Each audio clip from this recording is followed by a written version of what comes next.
Hello, welcome to Your Journey Yoga. I'm Cheryl. Thanks for joining me today. Hope the day has started off fantastically and is just going to get better and better and better as the hours pass by. Today I wanted to break down a half moon pose, one of my favorite poses, actually one that made me fall in love with yoga.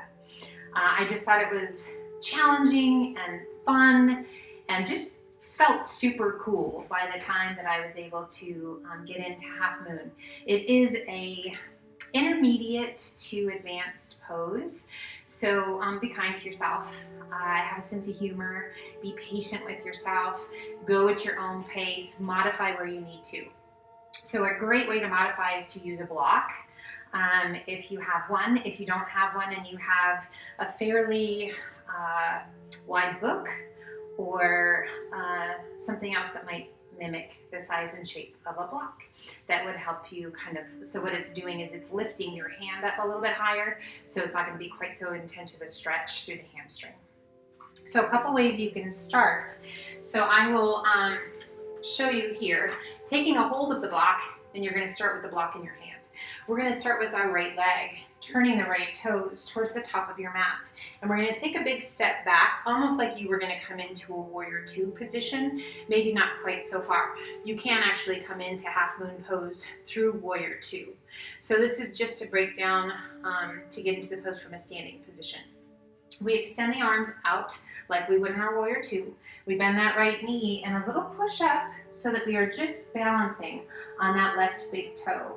And then we're going to slowly float that back leg up and add a flex to that left foot.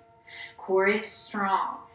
Now you can stay here. This is a great balancing pose. If you like, slowly begin to hinge towards the floor. We're going to place that block just a little bit wider than the pinky toe side of your foot. Left arm can be extended to the sky, or you can rest that left hand on your hip. Now we want that left leg about hip height. Again, I say about, and we're going to roll that left hip open.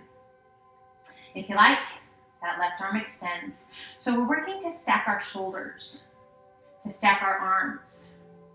Our gaze is down towards the mat. This is a great place to stay. If you like, slowly begin to take your gaze towards the sky. Now, as you shift your gaze, this is very challenging for the balance. So if you feel shaky, wobbly, it's for good reason. Core is strong and press through that left heel. Now you can stay here as long as you like. When you're ready, slowly start to shift your gaze back towards the floor. Soft bend in that right knee and a big push off with that hand to come back to your warrior two, or release the arms and just come back to a standing position. Same thing, without the block, you're just going to come lower. So the beautiful thing with the block is you saw how I had the highest part. You can take it down a notch, so it's a little bit lower, and then pretty soon you don't even need a block.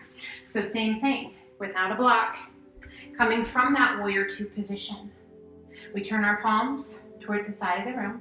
We lower that right arm and lift the left.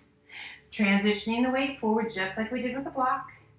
And then a big push off, and we float that back leg up. Finding that stability.